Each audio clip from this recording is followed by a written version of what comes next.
Okay, awesome. So for anybody who hasn't joined us before, we're recording this. This is Multifamily Live. It's a meetup. It's a group for aspiring and active multifamily real estate investors targeting in-state and out-of-state properties. So that includes syndicators, passive investors, joint venture partners, and just curious folks at all experience levels. We host high-caliber speakers like Van Sturgeon, who's going to be presenting tonight, and who provide unique insights into how to invest in multifamily properties.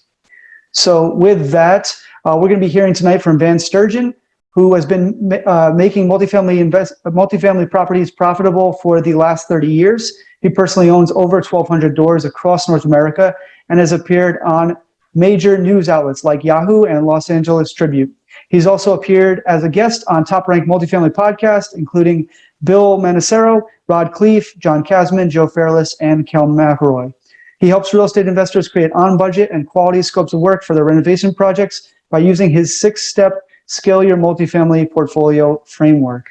So we're looking forward to hearing that and more from Van. And with that, Van, I'll hand it off to you. Well, I really, again, do appreciate you folks having me on and doing a presentation on that. So thank you, Mark. Thank you, Jason, Gonzalo, and Miguel, and the whole gang that's over there. One of the things that we as multifamily investors have to always consider is we're always looking out to buy that deal, and often that deal requires some value add that needs to be done, whether that is in relation to a change in use, could be finding efficiencies within the asset itself in terms of water savings, things of that sort. And it could be also when we're looking at doing suite improvements or common CapEx stuff, and really putting together a comprehensive strategy to be able to get you create that value add, and with the hopes that you can create some sort of an exit strategy later on in year 2, 3, 4, where you can refinance or sell the asset and make tremendous profits. So that's the whole brunt of today's presentation. In particular, I want to focus on the value add, which is probably the most misunderstood and most difficult to sort of get your hands around, which is that renovation. And that's what I want the focus of the presentation to be.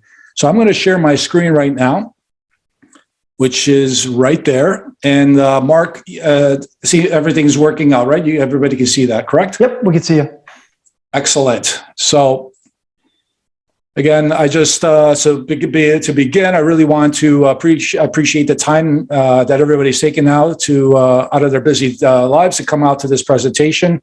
And I just really want to concentrate on how to successfully plan and manage your next renovation, that value add project. So over the next 30 to 40 minutes, I want to show you the processes, the systems, and the framework that I've learned over the last 30 years so that you can ensure that your project is delivered with quality, on time, and on budget. It'll be something that you can implement into your ongoing processes and systems to scale your portfolio today.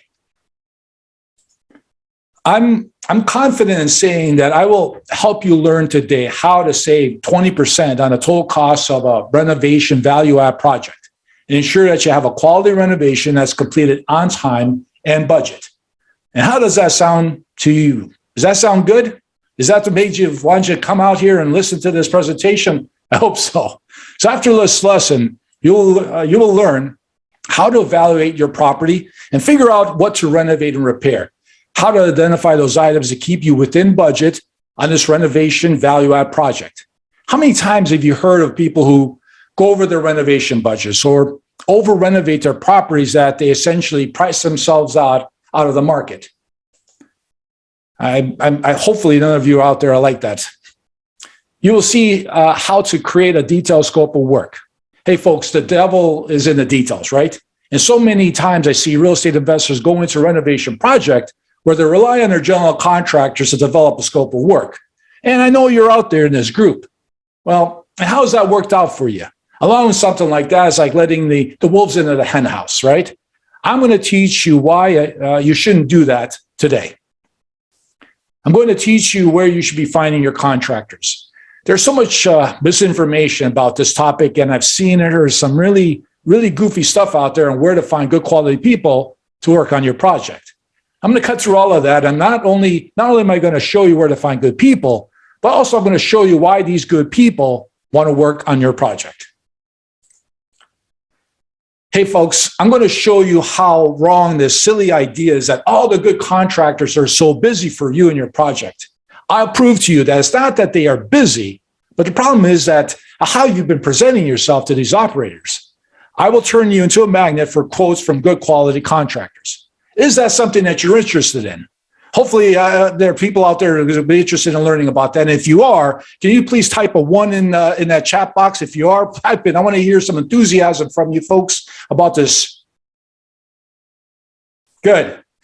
I'm going to walk you through the processes of how to put together a contract that will ensure that you have a project that will be on time and on budget. You'll be amazed at how the processes and the systems that I'm going to introduce you today are going to help you in future renovation projects. Lastly, I'm very confident that you'll be impacted by today's lesson, that not only are you going to learn a whole lot, but you're going to look at renovations and value add projects differently. You will feel empowered by the systems and processes I'm going to teach you today, and you'll have renovation projects that, well, they don't go over budget. How many of you are out there that have completed a renovation project and you've blown over your budget? Where you had to reach deep into your pocket and pull out a bunch of money to complete this darn thing. It wasn't a good feeling, was it? How about that renovation project that blew past your deadlines? You know, that project that was supposed to take 2 months, it turns into being 5. How many of you out there have gone through that? And how frustrating that could be. Projects where you see the light at the end of the tunnel, but for whatever reason, they can't be finished because of this, that, and the other. You know what I mean. Finally, you're not in control of your own renovation project. You've lost control because you have contractors who take advantage of you and will show up sometimes and not others. Your project is just sitting there without any work being done to it. You wake up every morning with that pit in your stomach, hoping that this will be the day when your contractor is going to show up, and they never do. Folks, we're going to change all of that in today's lesson, and hopefully you're ready to discover how. Now, I want to ask a favor from all of you, so please do me a huge favor. I want you to ask questions throughout this information session. Just post them along the way in the chat box that's over there on your screen. During this presentation, Mark will interrupt, and I'll do the best that I can to answer them. And also, if you have questions, you can hold on to them till the end of the presentation, where we'll open up the floor. And I really encourage everybody to ask as many questions as they can. And I want you to get as much value as possible. So please ask as many questions that you may have, and I'll answer them at the end of the presentation. So I also like to say, in the spirit of being clear and transparent with you, there will be an opportunity at the end of this session where you can book a one-on-one meeting with me for free. Now, in this free one-on-one meeting, we will discuss your current situation, your current renovation value add project, and how I can scale your multifamily portfolio to the greatest heights through the systems and processes I've mastered over 30 years of being a successful real estate investor. With this no obligation free one-on-one meeting, we can go over your project and identify the areas where you can save money and meet your investment goals. I know that the information I'm going to provide to you here today is going to be sufficient enough for most people to go out there and have the confidence and tools necessary to plan and manage their own renovation value add projects and really scale their portfolios. But there will be a few people who want the extra guidance and the experience of a seasoned expert, like yours truly, who's gone through the whole renovation value add process on thousands of properties over the last 30 years and can shepherd them through it, as I will describe here today. Regardless of whether you book a meeting with me or not, I know that the information I'm going to provide to you today will be so valuable that you will definitely see an improvement in your real estate investment career. And if you stay until the end, I've got a gift for you. It's a tool that my team and I use every day for evaluating properties. And I think that it easily will be worth $1,500 or more. So just stay until the end. I'm going to give it to you all for free. But why should you listen to me, right? Some of you have never heard of me. And let me give you a quick history of who I am so you don't waste your time Googling my name on your phone. I'm a real estate investor who has successfully built and owns a number of businesses in the real estate industry, such as general contracting, property management. I'm a home builder, and I own a restoration company. Also, I currently own over 1,200 doors across North America. And it's through these property acquisitions and work that I perform for others, I've literally been involved in thousands of value-add renovation projects, from apartments to single-family homes to commercial buildings.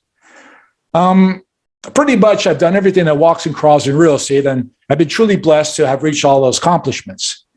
Now, I want to say that I got involved as a mentor, a coach, because I really saw a need in the marketplace for this kind of help.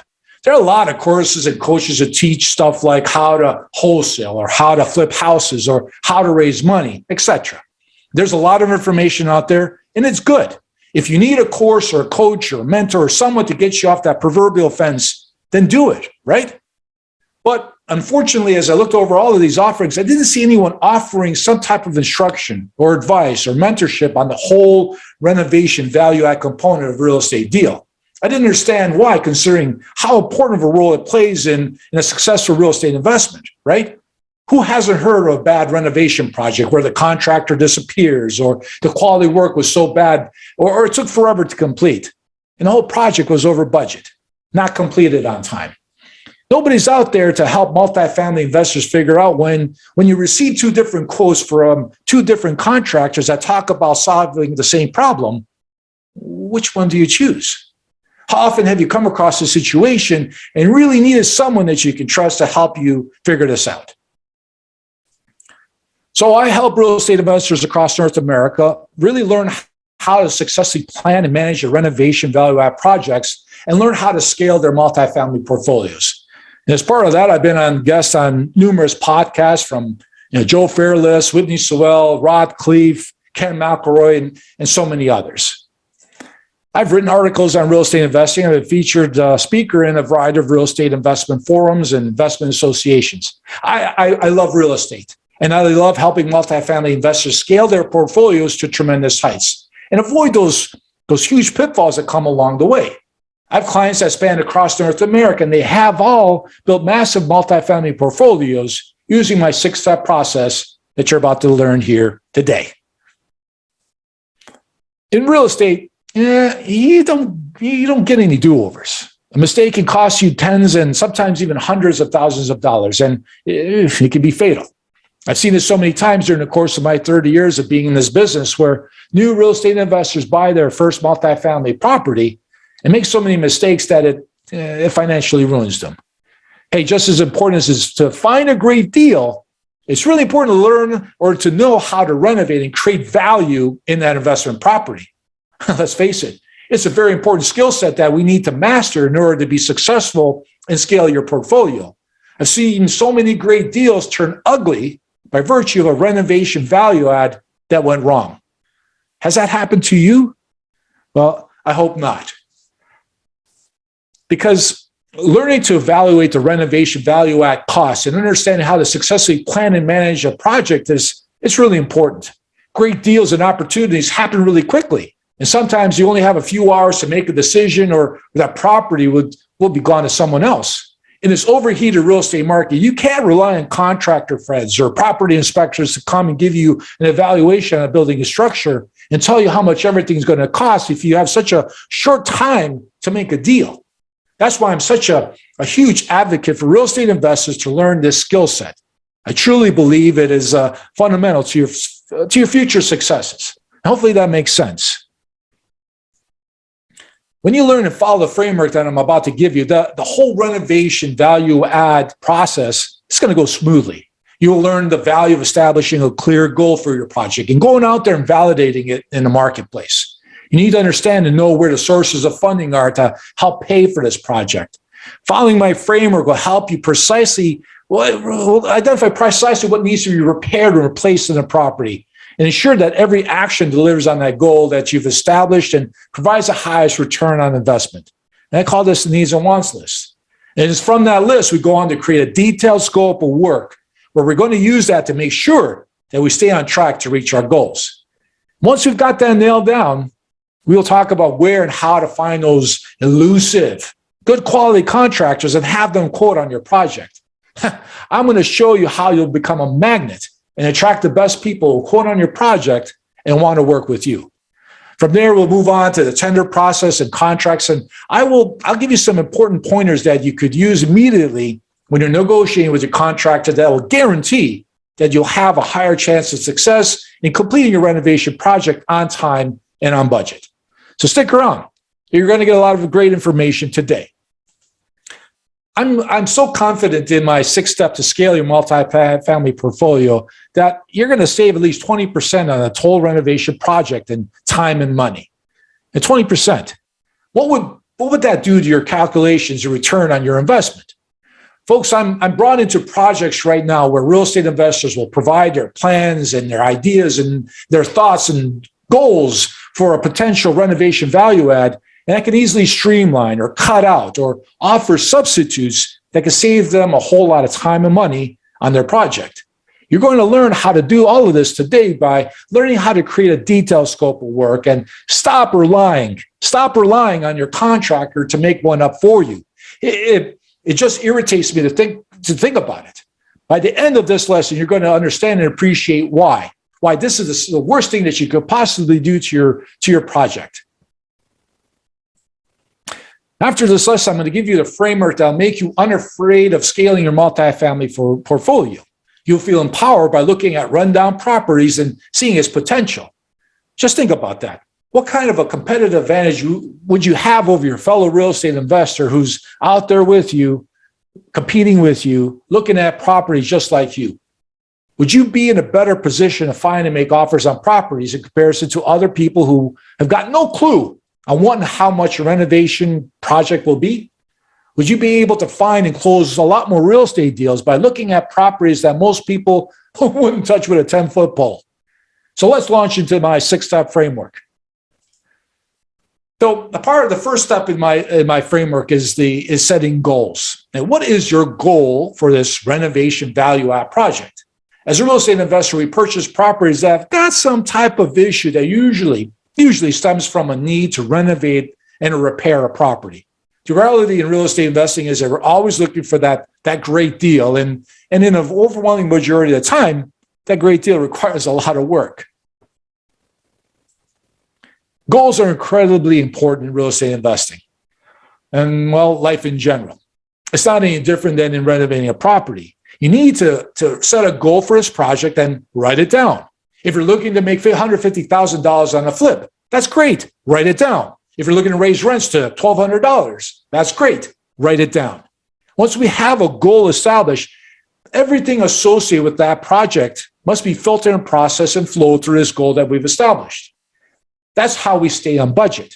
That's how we complete a project on time. I see so many real estate investors start a renovation project with no clear defined goal and they just wing it. This results in projects that are not completed with quality and definitely not on time or on budget. And we can't let that happen anymore. Remember, we are professional real estate investors and we need to act like it. No professional would just walk into a situation and just wing it.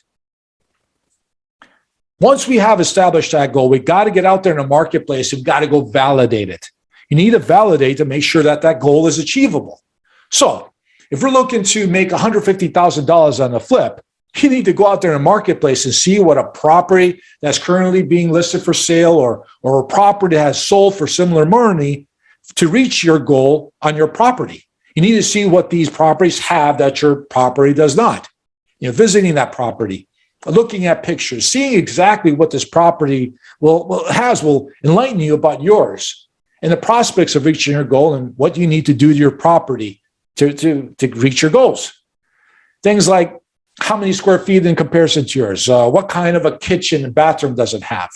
Can you get by without replacing the windows? Every detail and information that you gather will help you validate your goal and guide you throughout the rest of the renovation value add process. In multifamily investing, I'm sure that you have done your due diligence prior to putting a property under contract. You would have done a market analysis of the area of this property and determined what the opportunities are.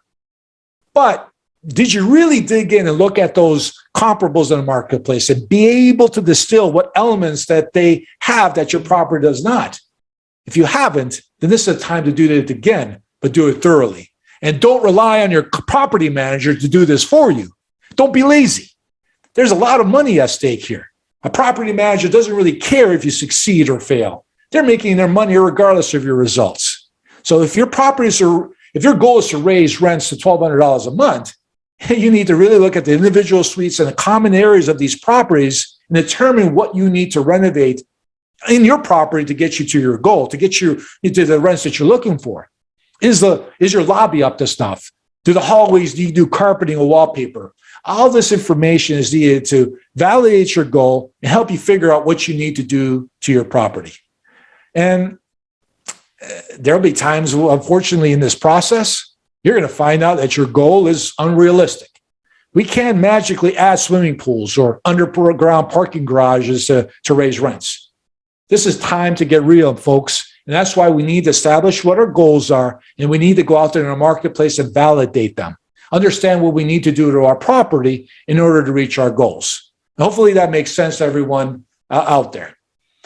One of my clients who happens to have a multifamily asset in Tampa went through something similar to this, where they had budgeted $10,000 to individual suite improvements, and thinking that they would be able to raise rents up to a certain point. And in the process of going on the marketplace and seeing what comparable properties had, they were able to realize that they didn't need to go into stainless steel appliances. And in fact, they could avoid upgrading to a granite countertop by just adding a backsplash. By taking these a couple of different approaches toward creating that process toward renovating that property, they were able to discover that they could save around $1,500 per unit. So $1,500 times 24, that's a lot of money. And that's one of the things that doing that market research on a granular level is so important. Step 2 in my framework is that you need to figure out that budget. And that doesn't necessarily mean how much the actual renovation will cost. What I mean is, what is the budget and where are we going to find the money needed to fund this renovation? You know, how much money is in the kitty? Obviously, one place is to look at the amount of cash on hand. Another option is to borrow money that can come from a variety of sources. There are a bunch of things to consider, and hopefully I know you understand my point. We need to figure out how much money we have in the budget so that we can craft a plan of renovation value add that is good based on making sure that we stay under budget.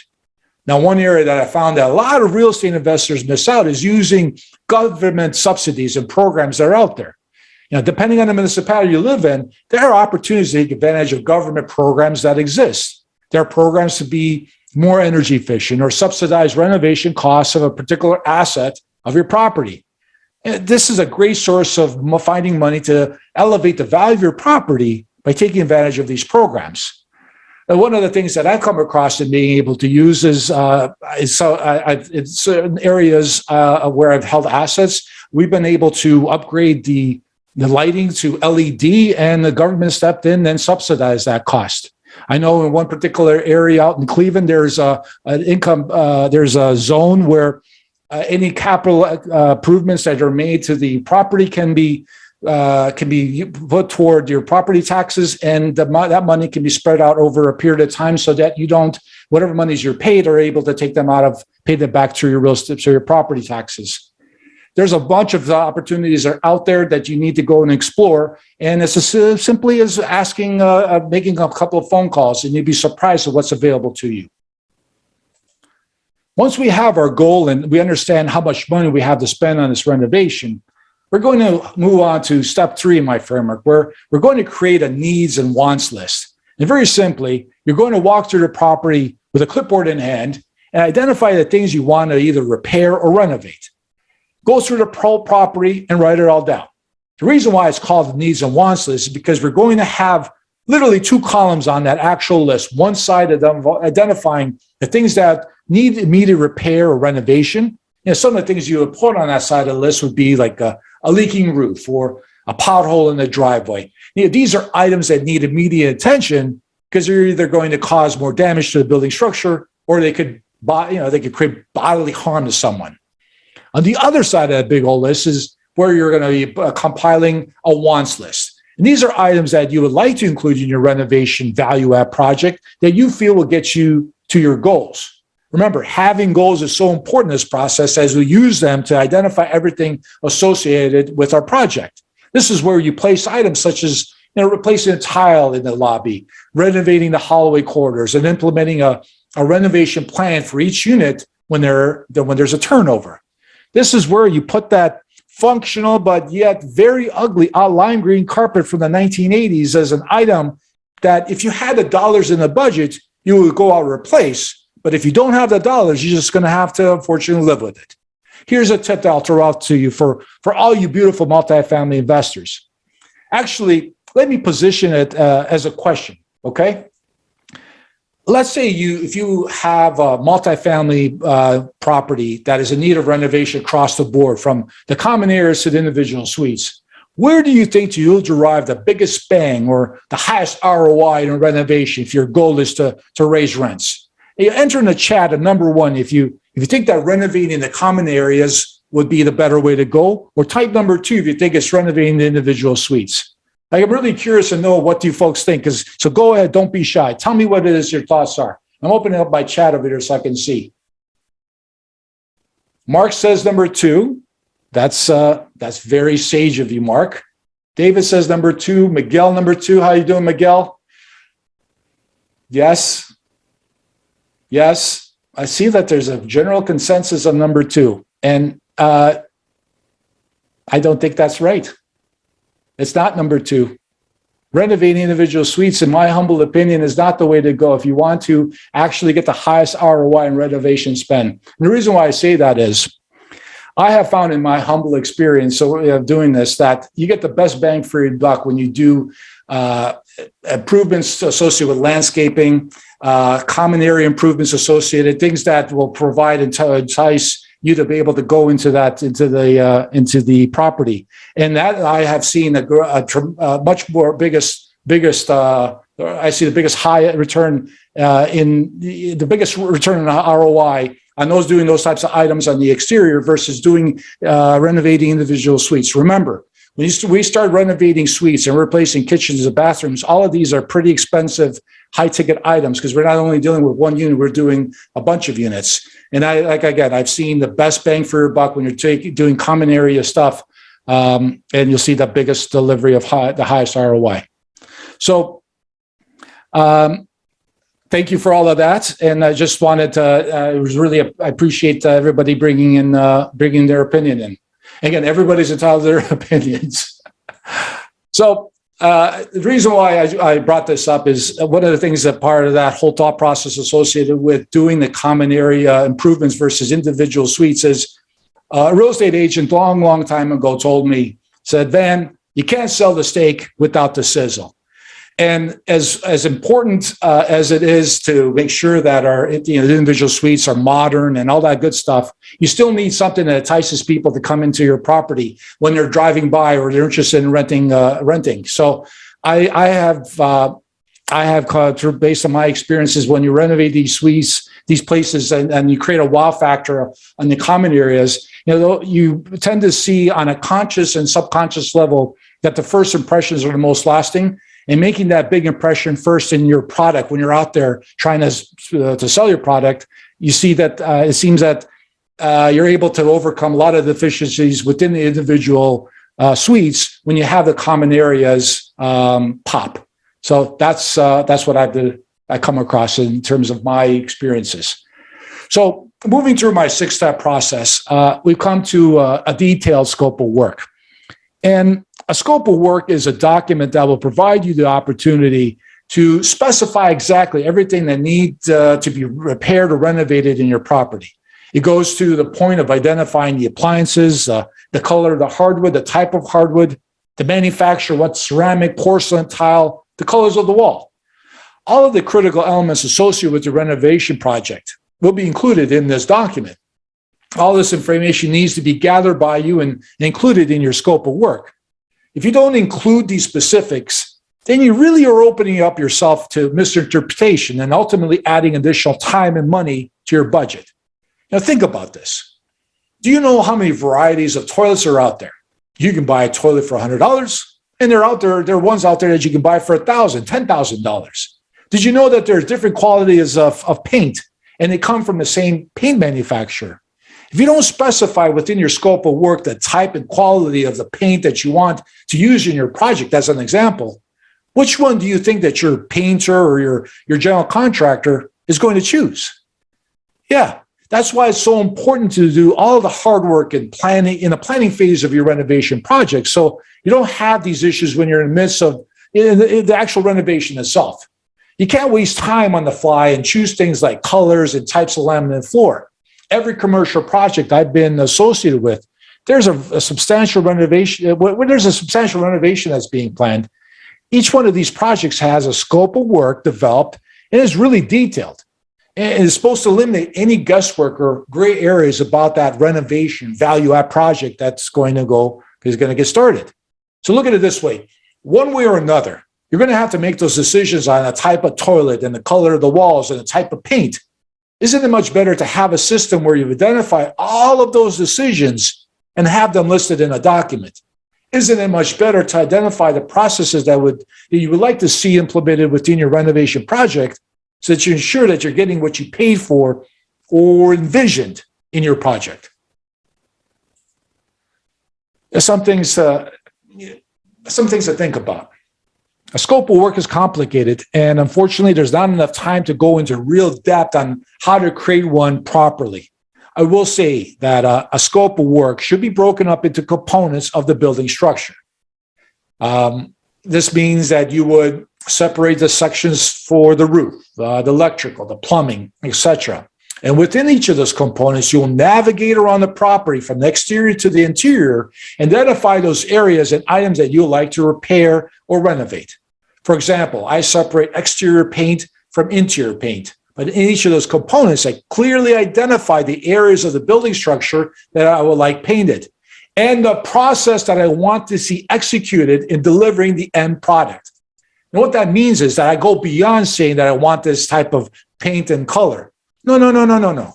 I go much further, and I specify the process of paint like I want, like I want to paint the surface to be clear from any substances prior to the application of paint. I want the surface lightly sanded to remove any loose debris. And then I talk about how many layers of primer and how many coats of paint that I want to see applied. It's really important that you get the processes down and not only just specify the actual color, the type, but also the process. Recently, I had a client out in Cincinnati who had a 10-unit apartment building, and this was prior to my engagement and helping them. They had hired a painter to go throughout the whole property and paint all the suites. The whole building was vacant at the time. And so the contractor went, painted all the units and got paid and left.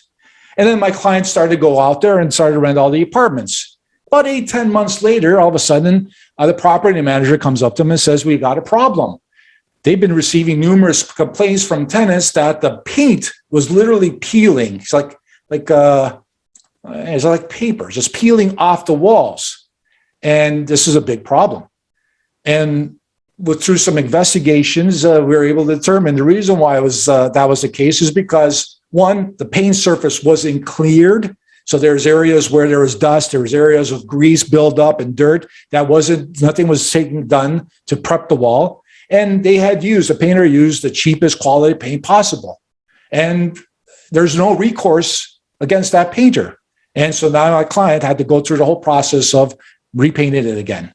So folks, don't you see how important all this information is? If you don't have a detailed scope of work where all of this is specified in documents and making all your general contractors and tradespeople aware of what you want to see in a renovation, you're not going to get what you want. And in fact, you're going to be taken advantage of by these people. Hey, there's an old saying that the devil's in the details. Now, do you understand why there's so many value-add renovation projects that go out to tender and quotes are received? They're just all over the place. And I'm sure there's a bunch of you out there that's gone through this experience where you want to do something and some type of renovation, some type of repair, and you get these quotes that are all over the place. There's such a huge difference from one quote to another that it literally doesn't make any sense. All these quotes received are so vague that you don't even know what you're getting out of the investment if you pay the guy or girl. I know this has happened to a bunch of you beautiful real estate investors out there. If there's one takeaway, and I'm hoping that there'll be a lot more than just one from this presentation, is that a detailed scope of work provides clarity to your project and also provides you with quotes that can be compared accurately against one another from bona fide contractors. Apples to apples comparisons. Hopefully everybody understands and agrees with that. If I can put my general contractor's cap on for 1 second, I've been a general contractor for a long time. That's how I got my start in this business. And I have a list of clients that I serve, and we're really busy. I don't have a shortage of work, especially nowadays with this overheated real estate market. Nevertheless, I'm always on the lookout for more work. Mike, we are always looking out for more work. You see, in business, like any business out there, you have to constantly get new leads and new clients to continue to grow and be successful. One of the analogies I use all the time is that business is sort of like that proverbial bucket, where you have a little small hole at the bottom of that bucket. And you constantly need to keep adding leads and clients so that you keep that bucket full of water, full of leads. Because if you don't, you'll end up pretty quickly with an empty bucket. That's the reality of life. People come, people go. There's always competition out there, and you'll have client attrition to these factors and a whole bunch of others. The reason why I bring this up is that there's a mistaken notion out there that all of the good contractors are so busy for me and they won't be interested in quoting on my project. And that's just simply not true.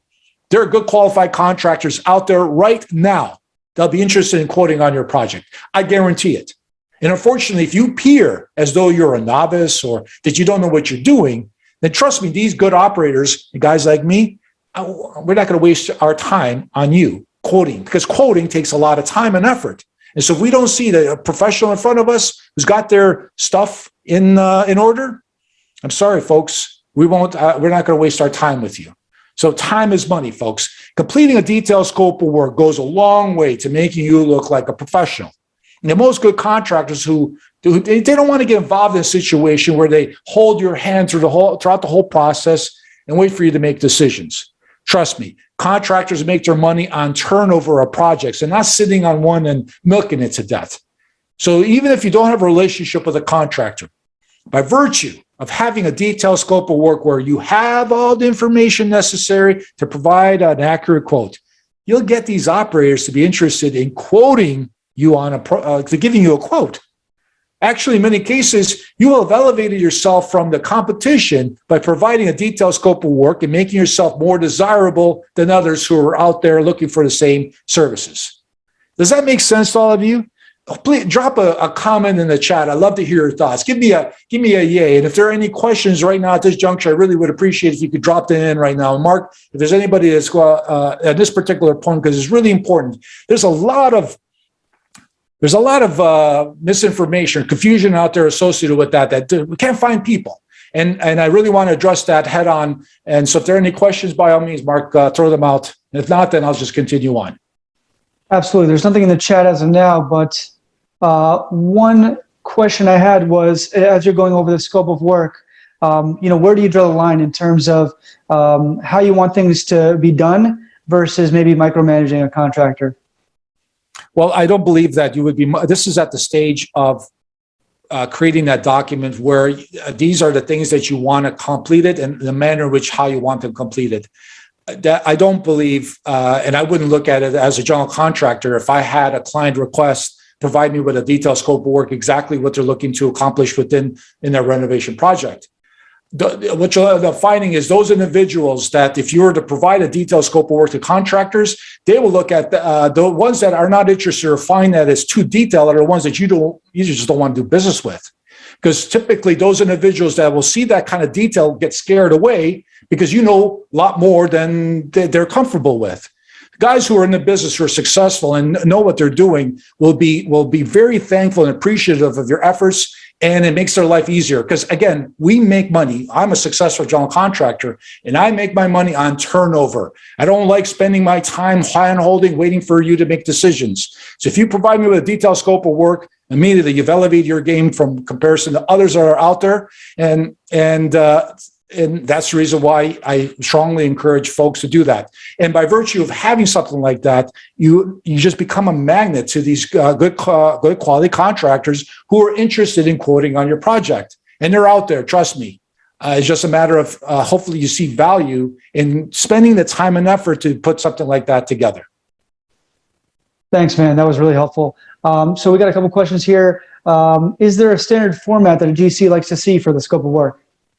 As I described, typically what we like to do is the way I suggest that the detailed scopes of work are broken down is into individual components of the actual structure. So there is 25 components to a property: exterior paint, interior paint, electrical, plumbing, roofing.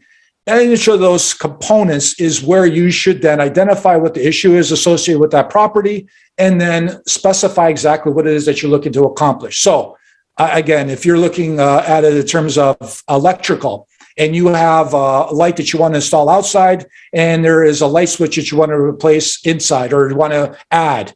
So you would specify that you want in that electrical component section, you would specify the light fixture outside, and then you would add also the light switch inside the property in that same category.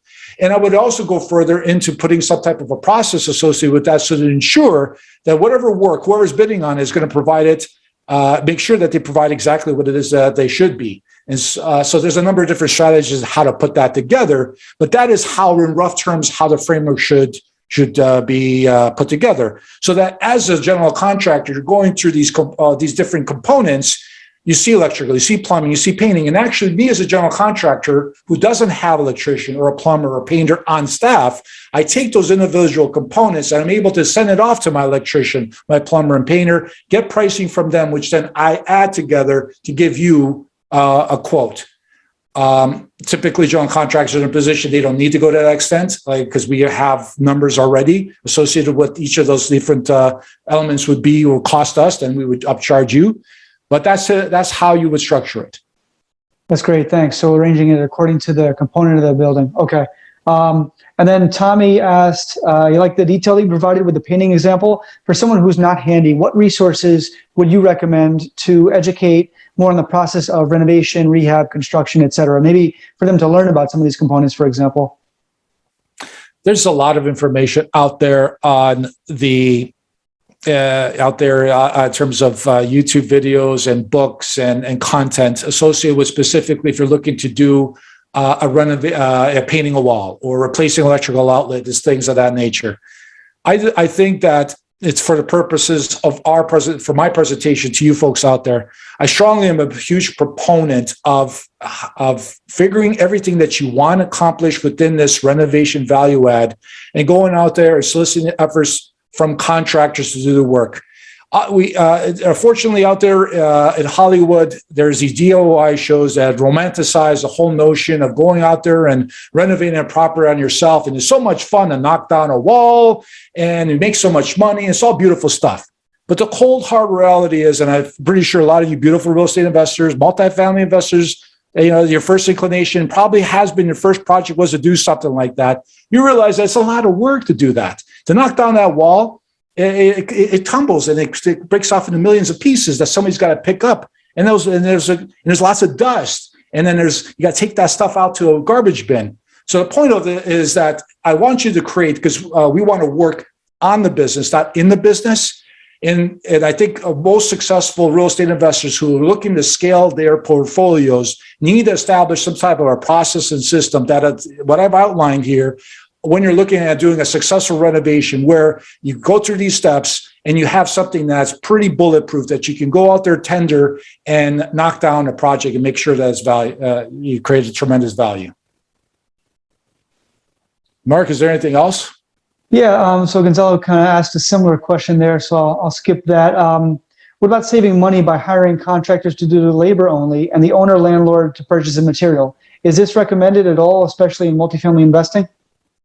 I think that if you are, I don't believe that the new real estate investor, multifamily investor should get involved in buying materials because unless you have established some experience, you've gone through the process, and or you have multiple properties where you've created a boilerplate scope of work for suite renovations, for example, where you're using the same paint, you're using the same LVP, and that's where maybe perhaps you might get in a situation where it's more cost effective for you to bulk buy something like that and just go out to contractors and have them use that material.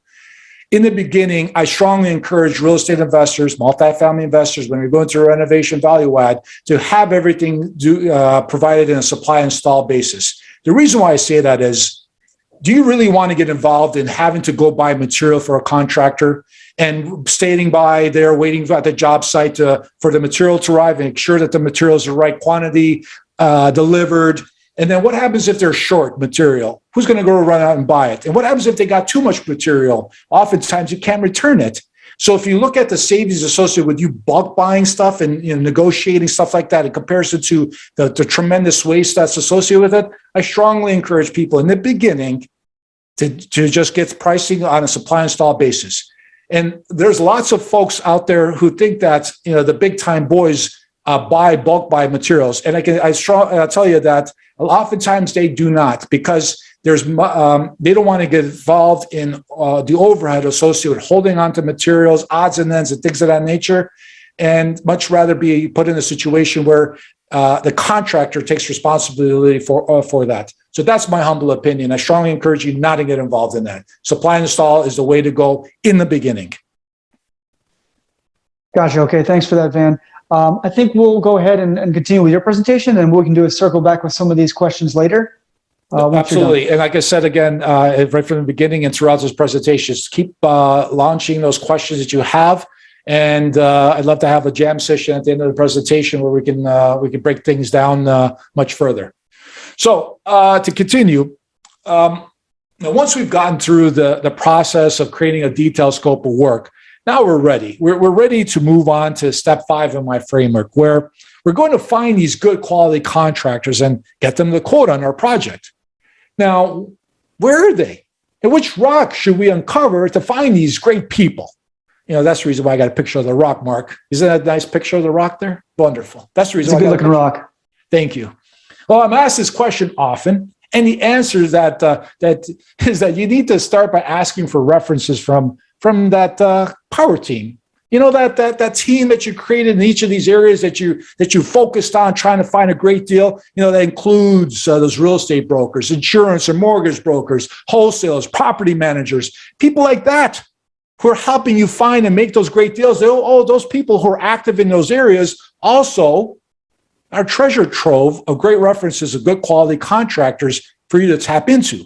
Another great source is a local RIAs, where you have real estate investors who are active in that particular area, and we'll have a list of the kinds of people you're looking to bring into your project. I found that your fellow successful real estate investor, they're pretty helpful, and they want to help people out.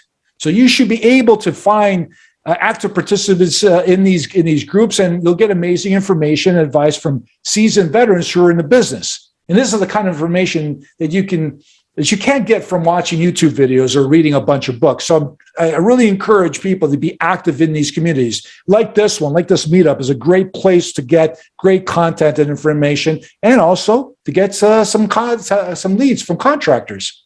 So another great source is join real estate groups on Facebook, because we live in a world where especially since this pandemic, we're really active online. So there's a lot of interaction in these groups, and if you find ones that are specific to the area you invest in, you'll be amazed at what you can find in terms of results. It's also it's almost a guarantee that you won't be able to find a list of good quality contractors. It's almost a guarantee that you'll be able to find a good list of good quality contractors from these sources, this power team that you've created.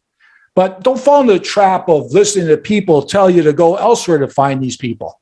I've heard nonsense that you should go out there on Craigslist or Kijiji or drive around the neighborhood and look for these garbage bins so that you can find contractors. Yeah, these are just some of the things I've heard and read from real estate gurus who are recommending to people to go out there and find contractors, tradespeople this way. I've heard even this idea that you should go to your local home improvement center and stand out there at 6 a.m. in the morning so that you can see and run into these people and collect their names. Can you imagine that? Standing there at 6 o'clock in the morning. Are you kidding me? Folks, I can assure you that if you caught me at your local Home Depot at 6 a.m. in the morning, I'm not going to waste my time to get to know you. There's a time and a place for stuff like that. It's not in the parking lot of a Home Depot. Once you have a list of contractors that you can talk to, you've got a great source of people who came from references, and they should be bona fide operators. So the next step is to contact them and ask them if they would be interested in providing a quote for your project. You tell them that you have a detailed scope of work prepared. And listen, there should be enough information contained within a document for them to produce a quote. And in fact, I will even go to the extent to say that some of them won't even have to leave their offices or their job sites to look at what you put together, and they can prepare a quote based on information you provided. You'll mention that you received their information from a member of your power team and ensure that you're not some weirdo or a flake. It's amazing the power of a detailed scope of work will do, because you've shown to this contractor that you're a serious operator. You'll provide a document to them that's so detailed that they won't even need to visit your project. Also, for some reason, if you contact that contractor that's not up to snuff, who isn't sure of themselves and new to the business, I can assure you that the scope of work will scare them away. Just the detail of the scope of work will overwhelm them, and they won't be able to process the document into a quote. A good, detailed scope of work will scare losers away. Trust me, they will scare away the losers, and this is a good thing for you, because if there's something that you should have learned already, is that it's cost 3 to 5 times, it's more expensive if you find a loser to screw up a particular aspect of your job than it is to hire somebody that's a lot more expensive in the first place. So do you think that this will attract more people who will want to quote on your project because you have all the details associated with your project written down and you have all the work done for them? Can you see how the scope of work will bring a good qualified contractor to want to quote on your project and work with you? I'm telling you that it's amazing what will happen. You will become a magnet. Trust me, I've seen it happen to hundreds of clients across North America, and it's going to happen to you too. Once you've identified that group of general contractors or tradespeople that you want to send your scope of work to and get quotes from, you will then transition into the step 6 of my framework, and that is the tender and contract phase. So as soon as you tender out your project, you sit back and you wait for the quotes to come in. Here's a tip. Always, always, always put a deadline on when you're receiving quotes. Because if you don't set a deadline, then you look unprofessional, and you also will have people, contractors, who will take advantage of you. There will be guys and gals who will talk the talk and lead you on how interested they are in quoting on your project, but they never submit a quote. With a deadline, you'll see who is serious about working with you and who is not. Once we have received these quotes, we analyze them and we look for trends. A detailed scope of work should generate quotes that will come in around the same number. From that group, you identify the 2 contractors you think you like, that you have some confidence in, and you start to do your due diligence on them. And what that means is that we're going to get references to past projects that are similar to yours and see current projects that they're working on. I want you to go visit them and see the condition of the job site. Talk to the principals or the owners of the project and really get a sense of who these contractors are in terms of timeliness and quality, because you need to know all of this. Don't be lazy. Quality is it's a pretty subjective thing, right? What looks quality to me might be horse doo-doo to you. So to eliminate any confusion, I strongly suggest that you visit current and previous projects so that you ensure that you're getting exactly what you want in your project. So once we've been able to go through the tender process and we've been able to identify the contractor we want to do business with, we enter the contract phase. And in that contract phase, a contractor is going to provide an agreement, a contract for you to sign. There are some very important elements that should be included in this agreement, and such as your scope of work should be an addendum to the agreement, to this contract. There are also a number of other clauses that should be included. And it's all really based on the type of renovation or value add that they're looking to complete. There isn't enough time to go into detail about what it is that you need to include because there's so many clauses, so many variances. But some of the things that you should keep in mind are insurance, responsibilities, duties and roles of all parties. These are all important things to include in the clause because in the agreement, because I've had situations where a painter, as once happened recently, where a painter was painting the exterior of a property. It was a kind of windy day.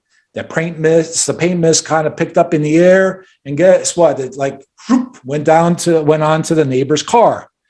And so, what do you do in that situation? Obviously, it's the painter who causes causes damage, and needs to take responsibility for it.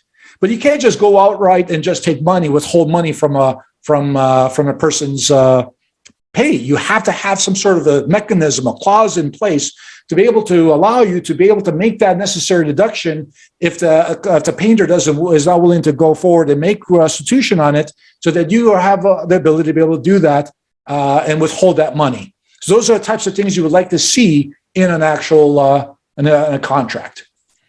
Now, besides that, one of the two really big things that you should always have included in your contract or agreement with these people is that there should be a progress schedule and a payment schedule attached to this agreement that you have with your contractor. It's wonderful that a contractor says they're going to complete their work in a set period of time, but we want them to give us a timeline where we see on a weekly basis their progress. Then based on that timeline, we establish certain milestones that once they've reached, they will receive a partial payment. What I described is a process where you retain control of your project. Folks, this is how you stay in control. Money controls your project. By having the schedule in place, where I would suggest that you have weekly progress reports so that you know where you are in the progress of your project. If you don't see sufficient progress and your contractor doesn't come up with a good reply, then you need to really consider bouncing them out and moving on to someone who will perform up to your expectations. Contracts or relationships should always be structured on performance, and payment schemes should be treated the same way. So often I come across real estate investors who are desperate to find anyone to work on a renovation project who will toss caution in the wind and plop down 30, 50, I've even heard 70% deposits of the contracted amount. Are these people crazy? Have you done this before? I'm hoping that there's nobody out there who's done that, but because that is the most silliest thing that's out there right now, is these huge deposits are being offered for projects that haven't been, nothing's been done. And who pays this kind of money up front without seeing any completion or performance in a project? No contractor deserves this kind of money up front. Yes, there should be some money provided for materials and perhaps mobilization costs, depending on the size and scope of work, but 50% up front? Who do these guys think they are?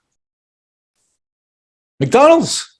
McDonald's is the only place where you pay up front for your hamburger before you get it. None of these operators are McDonald's, so please don't treat them like one, okay?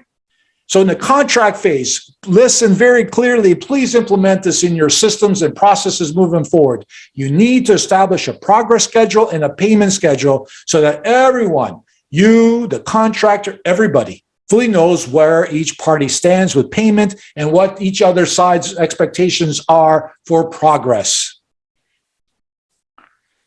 Now we've reached the end of my 6th step to scale your multifamily portfolio, and it's delivery time. And we have our contractors out there doing their thing. And if we follow my 6-step process, this whole renovation value add project should be effortless. You should be getting weekly reports and be in full control of the renovation process. You'll be providing payments to your people at every milestone that's hit. It truly is a beautiful thing. Now, in the midst of your renovation project, there will be occasions, and unfortunately it's pretty common, where you have something pop up that's unexpected. Unfortunately, that's the nature of the beast. And there are things that you could do to mitigate those occurrences, but you can't learn them from reading a book or watching YouTube videos. It all comes down to a level of experience in seeing multiple renovations and real estate deals. From my 30 years of doing this, I can literally look at a property from the exterior and spot red flags. I can walk through a property and identify some of the common things that you should expect with a particular property based on the era that it was built in. And I've been through the wars, and I paid dues through usually a a very painful, expensive lesson. And one of the things I just want to quickly bring out is when you're driving through a property and you're looking at it, one of the first things that comes to mind is I look at trees. As beautiful as trees are, peach trees can be really a pain in the butt and can really create some significant damage to your property. I have bought properties with these big old beautiful trees where afterwards, after 4 or 5 months of ownership, I've had to rip out the storm sewers, the sanitary lines, because roots, those trees have roots underneath them and they get into places where there's water. And you literally, I've had to rip up front yards in order to replace piping, and never mind the piping that's in on the basement floor. So it literally, truly, to this day, folks, I'm still learning. Nevertheless, I have over 30 years of experience that I can rely on to take me through those unexpected roads along the way, bumps along the way, I mean. And that's why I'm out there across social media and these podcast interviews and real estate investment forums to talk to multifamily investors, explain to them the whole value add process. It really is critical that you need, it's a critical skill set that you need in order to be able to scale your multifamily portfolio. So I'm very confident that if you've implemented the process and the systems you learned here today, you can save at least 20% in your total renovation value add projects and really decrease the renovation time and stay on budget. I've given you enough great and valuable information to be able to act on this alone. And I'm sure that I've given you something to think about and to work on in your processes. And for those who want to take the extra step and have a renovation project they're going to start soon, and you want to reach out to me and talk to me, I'd love to have a chat with you and help you out. As I had promised at the beginning of this presentation, to all of you who have stuck it out to the end, here's my gift to all of you. I'm going to drop a file in the chat where that you can download. It's a complete renovation calculator that you can use to figure out the rough cost of a project that you're considering. It's a tool that my team and I have developed over several months, and a tool that we use for evaluating properties. You can add or subtract items to determine costs, and you can change the unit prices based on the area that your property is located. We use values that are generalized and applicable across North America, and you can tweak those unit numbers to better define the totals you get. In addition, this renovation calculator acts as a great, like a checklist as you're going through a property, making sure you've identified all the stuff that you're considering or should consider in renovating or repairing. Other property investors have used the same tool, and I've given them, and have saved tens of thousands of dollars on their renovation and value add projects. So what I'm going to do right now is I'm going to drop that in the chat. So Mark, I'm going to open up the chat, and I'm going to do that. So bear with me. I'm not the most literate here. Hold on. Stop sharing. Okay.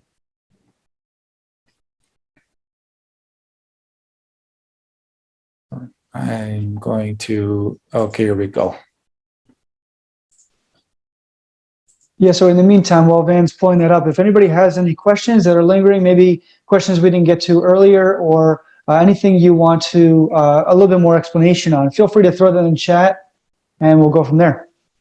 Also, what I also wanted to do was,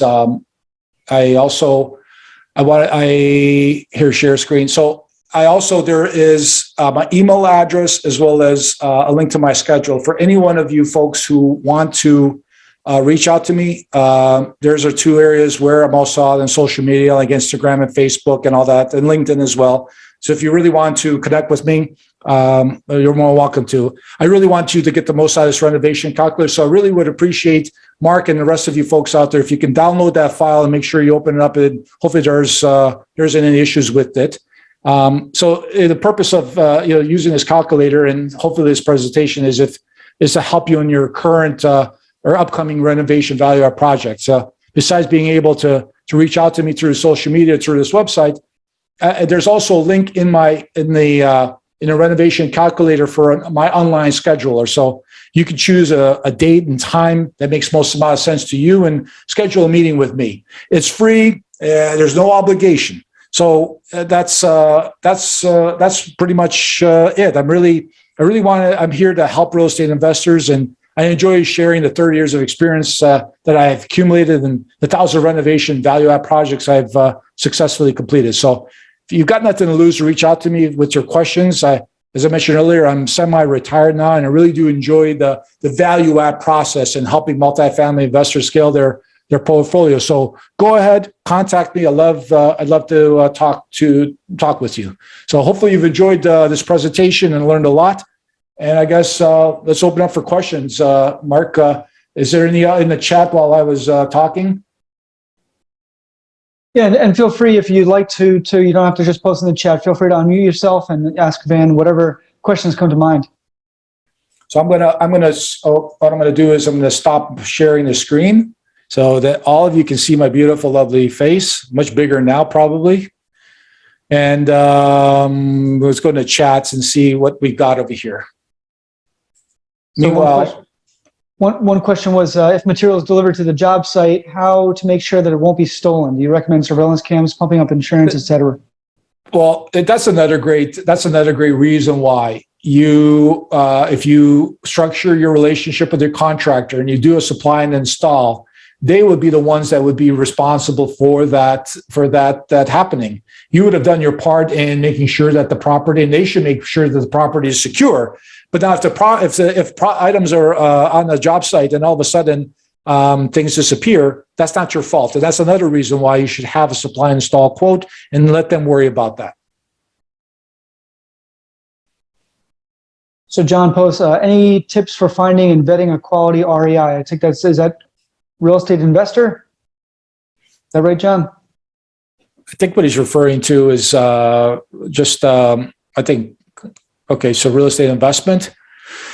Well, that's a great question, but also very broad and could go in many different directions. There's obviously, when we're looking at properties, there's a number of different things to look at and trying to identify a great deal. And for all of us, in when we're doing our underwriting, and also we use different percentages and different numbers to be able to determine whether an investment is a good one to go with or not.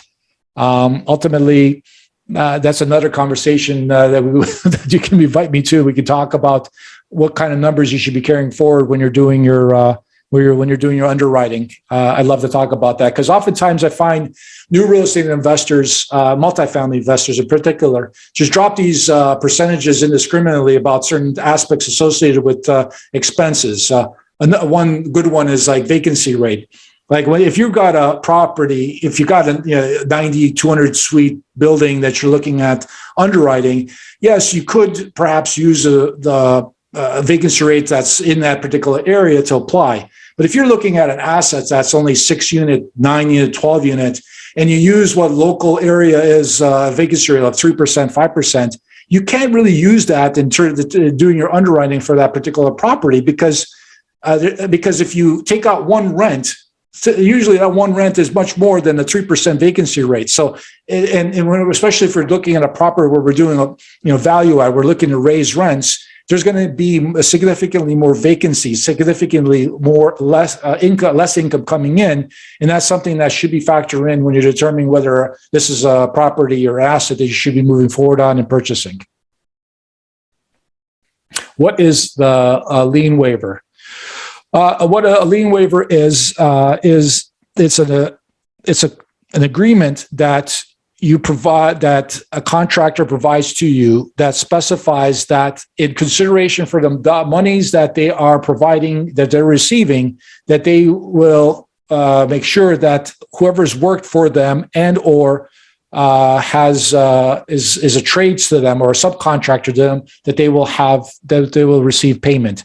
It's really important to have a lien waiver because there will be situations where you're dealing with unscrupulous contractors who you will hire and you will make final payment on, and then 30 days later, 20 days later, you get a knock on the door from the painter, the electrician, the plumber says, "Hey, this GC that you had hired didn't pay me." And it is your responsibility to make sure that they have received payment. If they haven't, then you're going to be the one that's going to be you're going to be in trouble. You're going to have to be pulling money out of your pocket. So by having a lien waiver signed by a GC committing that they will make the payment, it offers protection associated with that type of possible maneuver by a GC not paying their people. Any other questions? Open up. Tell me, what else have you guys? What are you guys thinking about? Van, I got one for you. Is that okay? Sure. Shoot. I've seen almost all the people in Dallas where I look have been using bridge lending, which has quite a different set of requirements than sort of longer term financing from like Fannie or Freddie. Have you been seeing any trends that you think will come back to haunt people when they make the assumption that the the construction work they did on the front end of a deal is going to be enough to make those lenders happy when they go to refinance the deal 3 or 4 years down the road? I mean, do you see any gaps out there where people are skipping steps in the front end, not budgeting it, and then kind of getting hit with, maybe even capital costs 3-4 years down the road if they're not doing the type of construction work? A great question. And Gabriel, I'm telling you that there's a lot of stuff that's going on now that's unprecedented, and we're going through some very interesting times. Yes, there's going to be a lot of turmoil moving forward as interest rates, as we all, I think, are looking at interest rates rising.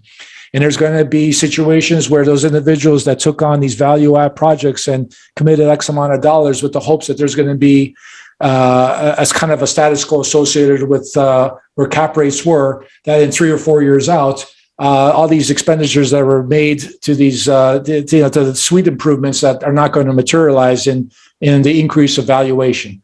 That's my humble opinion, and we'll see what happens. Definitely, there will be issues and they're going to start to come out more so as we move forward, as interest rates start to climb. We've already heard and seen that the Federal Reserve is going to be proactive in raising interest rates, and it's going to create some turmoil in the marketplace. Which my grandma said, the only way to really catch fish is in cloudy, muddy waters. So there's opportunities if we have that mindset, and definitely will. There's opportunities. One of the things that I also want to bring up to your attention, is that I've gone through over 30 years. I've gone through roller coasters in markets. The early '90s to 2001 with the September 11th, 08, 09, that whole period. And really, ultimately, the saving grace has been in my particular business was that I've always bought really well. And if you stay true to your convictions associated with how to make, not feeling like you have to make a deal, but letting a deal come to you, open your mind to the opportunities and possibilities. There are deals to be had even today, but don't feel like you have to push to make a deal for the sake of making a deal. And I see so much stuff. I hardly ever go to traditional route. I've got relationships in the marketplaces that I've established through these power teams I mentioned earlier, where I see off-market deals all the time. And it's difficult to find a great deal, but they do exist. You just got to stick to the process and have that mindset, and you'll find something. Don't be forced into a deal. Anything else? Thanks, Hey, man, how are you? I'm fine. Who is that now? It's Gonzalo. Oh, I have a question for you. I wanted to pivot a little bit more for during the CapEx while you're assessing an asset for purchase. So some syndicators may kind of veer away from the older stuff just due to the fact that some of this stock has aluminum wiring, cast iron, polybutylene, these types of materials, right? So what are some of the tactics that you kind of recommend for kind of approaching these types of assets when it comes to the time if you do find some of these things in there, these materials as you're doing your analysis, your CapEx, developing that CapEx item? Thank you. Sure. Every situation is unique, and there's a whole series of variables that you need to look at and account for. So one of the strategies I mentioned earlier is associated with getting to your goal as quickly in the most cost-effective manner to get to the highest ROI. And what I have found is in those types of situations, when you're dealing with a class, C property, vintage of the 1950s, 60s, so sometimes if you buy it right, by virtue of just taking it over, addressing some common area improvements, we'll be able to hit certain targets that you've put out in forecasting or projections that you've used to be able to get to you to get to that. More specifically, it really is a case-by-case basis. There are times where there's been a half-hearted attempt at replacing lab and tube or aluminum wiring that sometimes insurers are willing to let go, and then sometimes they'll drop the hammer on you. You got to go out and replace thoroughly, which can be very expensive. I have had buildings where I've purchased galvanized steel. These buildings in the 50s and in the early 60s. That's how they were built, and they're just ticking time bombs ready to explode. If you know what to look for, and if you have the eye to look at these things, you can figure out quickly. At least I can, whether this is something that you should be replacing, like the risers, hot water risers, over the next 2-3 years, or is something that you can kind of delay, kick the ball down further so that you can hit some other areas, because we're all limited in the amount of money that we have in these projects, right? It isn't like we have an unlimited sum of money. So it's really a level of experience that if you've seen lots of these types of things, you've developed a sixth sense for, in which I have. And it's one of the biggest struggles or issues with new multifamily investors walking in, is that they struggle with that aspect because everything is 10x in comparison to single family. Like when you go to rewire a whole house, typical single family home, it can be 8,000, 6,000, 10,000, something like that.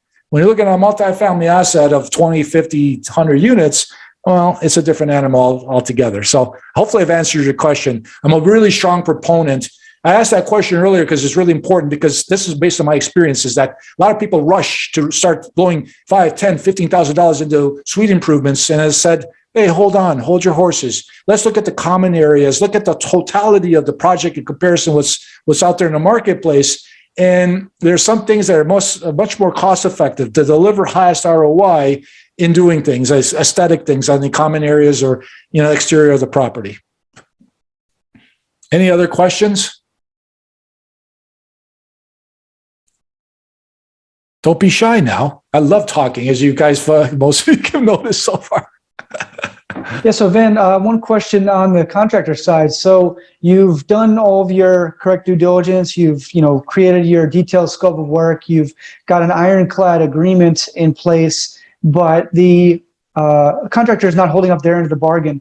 At what point do you know to kind of part ways with the contractor, and how does that look?